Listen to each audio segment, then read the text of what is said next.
it got even more tense. Crowds were pushing and swaying. More violence threatened to erupt. The Chicago Institute for Western Civilization engages with contemporary political challenges using the ethical, political, religious, and aesthetic resources available in the Western canon to address a myriad of questions. What does it mean to be conscious? What does it mean to be moral? What does it mean to be rational? What does it mean to be human? What does it mean to be a woman? How do we engage people across traditions? How do you do that, and what are the challenges around it? What do diverse societies look like in the 21st century is as important a question as we have. What do you expect from coexistence? I mean, how thick or how thin do you want it to be? What does a politics of coexistence even mean? So there is a distinction between peaceful coexistence and meaningful coexistence. Peaceful coexistence may be a fiction, like fairy folk and market equilibrium.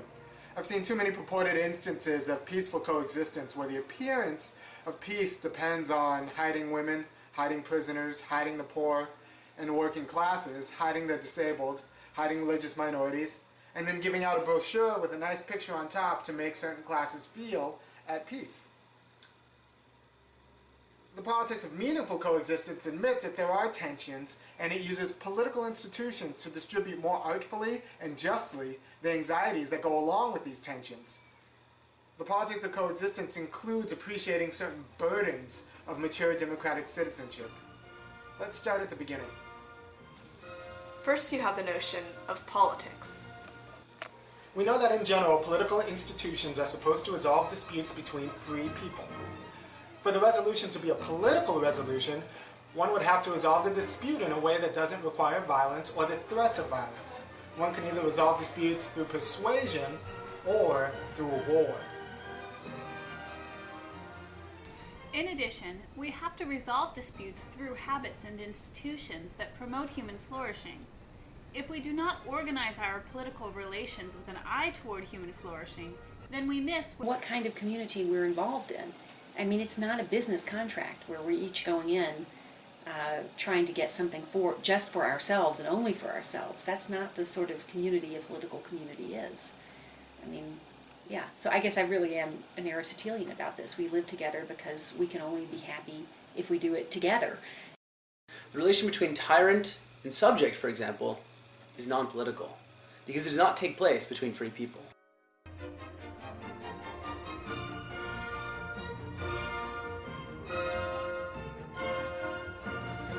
Coexistence is also puzzling, because human existence entails other people. The human condition is a plural condition if for no other reason than we come from mothers and fathers, and without other people, it's not even clear how one would develop language. The co and coexistence not only emphasizes this intrinsic plurality, in addition, the co and coexistence draws attention to the ways political institutions govern our interactions with the other. Whatever coexistence is, it has to involve more than just living together. Of unity and diversity and bringing everybody together is a beautiful thing. Sure, it's a beautiful thing, but people can come together and still not care about each other. A place where the identities of different religious and humanist communities is respected, where there are positive relationships between them, and where there's a commitment to the common good. I think that there's something to inviting people of difference into our sacred moments and allowing people to share that with us. So politics tells us to argue with people rather than violate them. But some of the practices that we need in order to meaningfully exist don't seem to give themselves to argument. For example, I mean, take the people you love. So I think, if I were to, ask you to name some of the people that you love, some of the people, even some of the places or some of the things that you love, but some of the people that you love, and then really engage in a hostile line of questioning. Trying to probe your justification for loving those people. I think at a certain point that's just going to look deeply inappropriate. I mean, you're going to wonder whether I really understand what it is to love someone.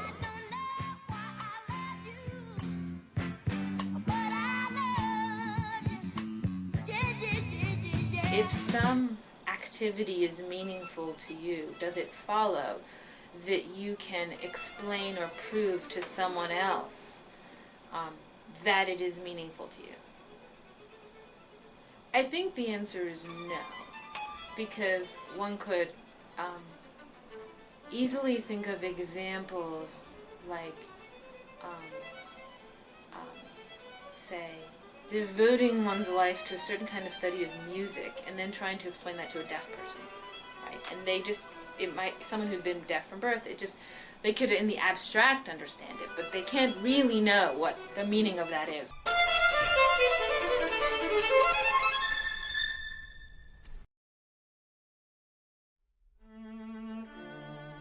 The challenge of meaningful coexistence is as old as Western civilization. The difficulty explaining or justifying one's meaningful practices comes to us through the first notable democracy, ancient Athens. The trial and execution of Socrates in ancient Athens is one of the first great failures of a politics of coexistence. Socrates could not live meaningfully in Athens without philosophizing. And the Athenians couldn't live meaningfully as long as Socrates philosophized. But the fact that he was at odds with his society didn't stop him from doing it. It just created a real tension around him. I think it's a funny thing. I mean, why couldn't they take it? I mean, really, the only way they could prevent him from philosophizing was by killing him. There's a sense in which they gave the right verdict, right? Socrates was, in fact, corrupting the youth as far as the Athenians could understand it. Socrates' trial and execution is an example of the first great failure of a politics of coexistence. Imperial Rome had its own attempts and failures at incorporating disparate factions. The Anatolian mother goddess, who was worshipped by priests who castrated themselves and wore sort of saffron-colored robes. Absolutely everything about it. Oh, they also clashed symbols. The musical instruments, the auto-castration, the saffron-colored robes, everything struck the Romans as odd. What Paul was really interested in was precisely how these groups of Jewish followers of Jesus and Gentile followers of Jesus would be able to coexist.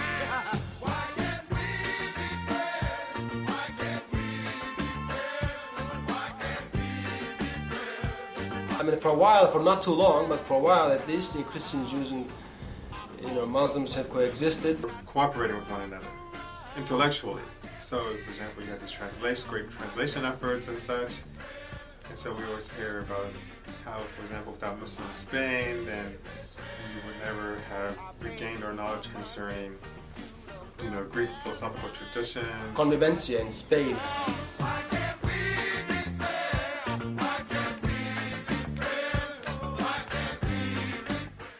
In America, we've made a bit of an art form out of the failure to meaningfully coexist. A group of Mormons went west. They had the idea that they were leaving the United States and setting up shop, and they were going to make their own country with their own system, almost like even their own constitution, because they felt like that the American Constitution had failed them in protecting their rights to practice religion.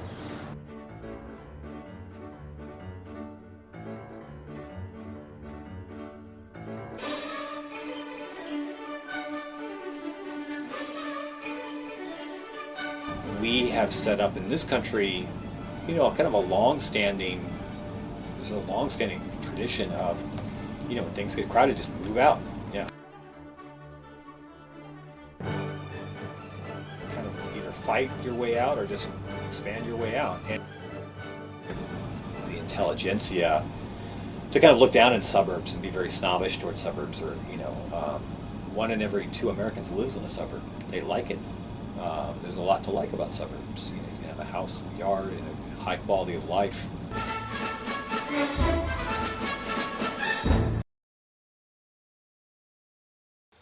Americans have different narratives structuring the way we conceive of our responsibilities and our obligations. We live in a highly individualized, privatized kind of sphere. Miles said an artist's first responsibility is to himself. A lot of that's just from market liberalization. I'll put it differently. When you allow people to entertain themselves and eat and work and do everything with a high degree of autonomy, which most people want, it's going to be very hard to sustain kind of collective orientations that way. Or a student's first responsibility is to him or herself. no happy family runs that way, right? I mean, it's not just because the parents have authority over the children, but if you're just trying to decide what to eat, nobody says, well, you know, I really love asparagus and I don't care what the rest of you think. And they benefited people, well, directly, but more importantly, indirectly. That's the best way you can help people. Morris is a Marine, and this, my goal before this year's out, is that I'm going to get Morris stabilized. I'm going to get Morris more stabilized in a home with furniture, with a care provider to come in every day and take care of him. That is my goal this year. And if I have to take Morris home with me, December 31st will not find Morris as a homeless veteran on the streets of Chicago. I mean that. Yeah, it's sad. Everything is sad. But be the best that you can be, and then if need be, you can drag people along in your wake. Or when you're in a position to really help, then you can help them. 2 questions and a corollary frame the next segment of this discussion. Does the public have a political obligation to be attentive to certain populations? And how do we decide which populations to be attentive? The corollary is, can that decision be justified? But we absolutely have an obligation to attentiveness to issues that create sort of, you know, problems for social justice. This institution, most universities, in fact pretty much all, were designed for male scholars, to accommodate male scholars who had a particular lifestyle at home that accommodated the rest of their lives.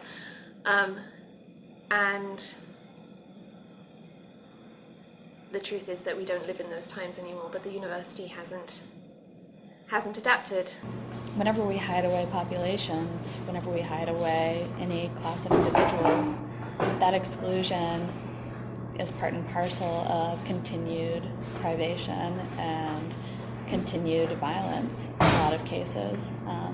That, you know, should probably give us pause about how it is that we're organizing social life such that we don't have to think about the privation of certain populations and the violence that accrues to them. So queer youth, for instance, who have this narrative that, you know, once they get to New York, then their problems with their bullying in their small town middle school or high school will go away.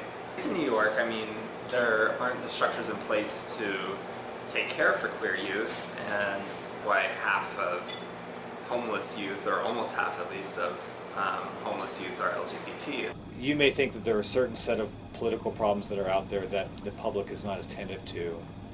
I may think there are a different set of political issues that are out there that the public's not attentive to. Some other person may think yet an entirely different set of issues that the public is not attentive to. And, you know, the public does not have infinite amounts of attention or be necessarily an inclination towards being interested in these things, and, you know, has a right to not have to be interested in these things. To the first question, do we have a political obligation to be attentive? I think the answer is yes. This is a matter of democratic accountability. Can somebody who's not in a community of mine make a vote and decide what happens in my community? And because most of Cook County money is filtered through Chicago, that means that communities outside of Chicago are now making decisions about Chicago, whether they think they are or not. If your policies and decisions concerning the institutions we share in common affect other people, and they usually do, then you have an obligation to be attentive to those other people. Insofar as attending to easily marginalized populations is a matter of one's faith, it's appropriate to expect voluntary civic institutions to adopt this burden.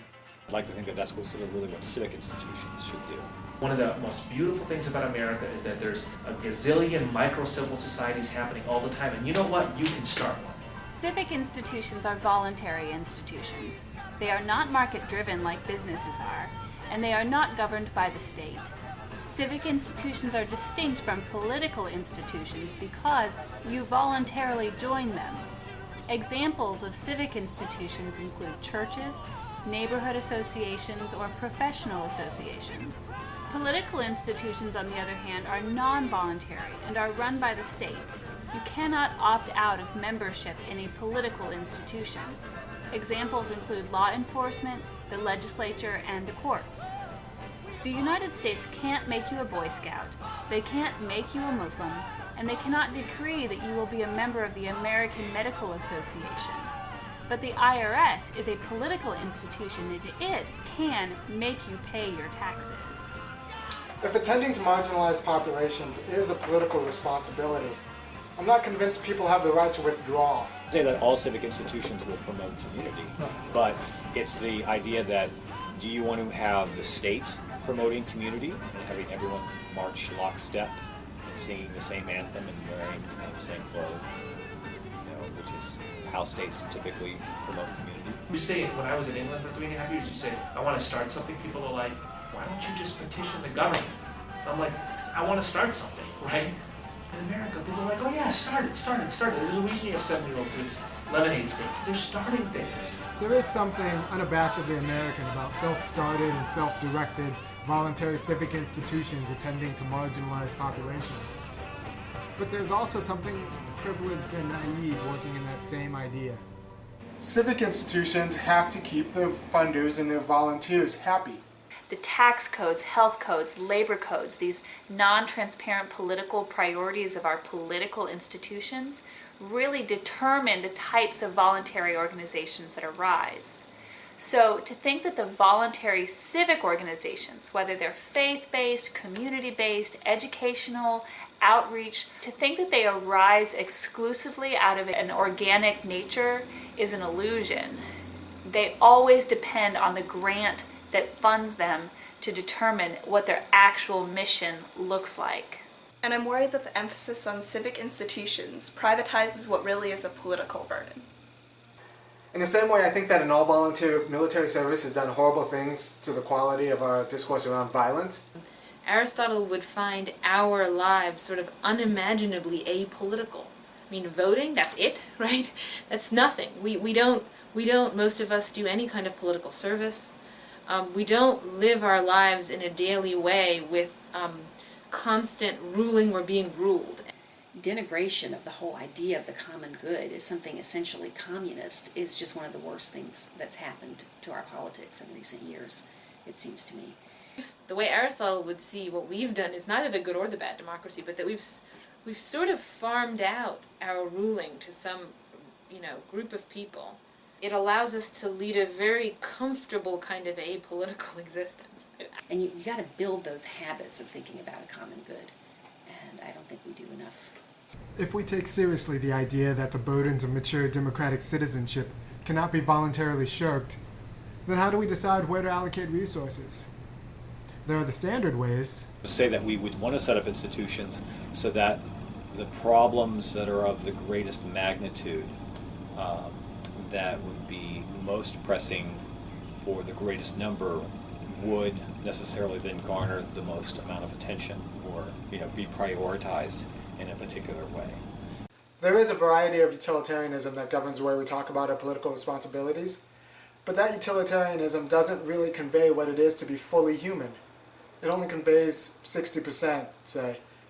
And that's like being 60% pregnant, or 60% married, or 60% a person. I think there is an abyss yawning between the right reasoning for these sacred and political matters and the utilitarian semblance of the right reasoning for these matters. How do we decide which populations to attend to? It isn't an easy question, but I think art helps. Through reading it, discussing it with other people, thinking about it, there's a task to come to know reality. Finding the points where it seems most uncomfortable or most challenging, I may give it an interpretation that seems to shed light on some problem that I'm working on, that I'm chewing on. What does it mean to be conscious? What does it mean to be moral? What does it mean to be rational? What does it mean to be human? What does it mean to be a woman? I don't really know the answer to all of those things, but I interpret this poem and it points me in a direction I need to go. The idea is that there is a truth in art, a truth that may reveal the right ordering of our priorities in the face of competing claims for our attention.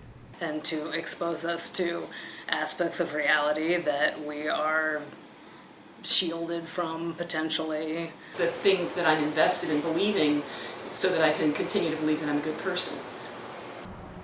The Young Jean Lee play The Shipment, which the MCA was really interesting to watch audiences as they struggle with that play, because a lot of black folks laughed a lot in the play, and a lot of really liberal white folks were really uncomfortable. Art can help us make those hard decisions about how to meaningfully coexist. And when we're asked for an explanation, maybe the explanation doesn't come in the form of a neat geometric proof, but instead comes in the form of a poem or a song. A work so complex it can make a regular utilitarian argument look downright unmusical. Art can reveal a truth to us that complicates our relationship with money. I've raised $3.5 million to help people in different ways. The mediation of our relationship by money ought to be problematic. I've raised other monies, staging events and things. Like if I said that I have a relationship to, my siblings or to my mother because I give them a check, right? That would not be satisfactory of saying that that constitutes a familial relationship.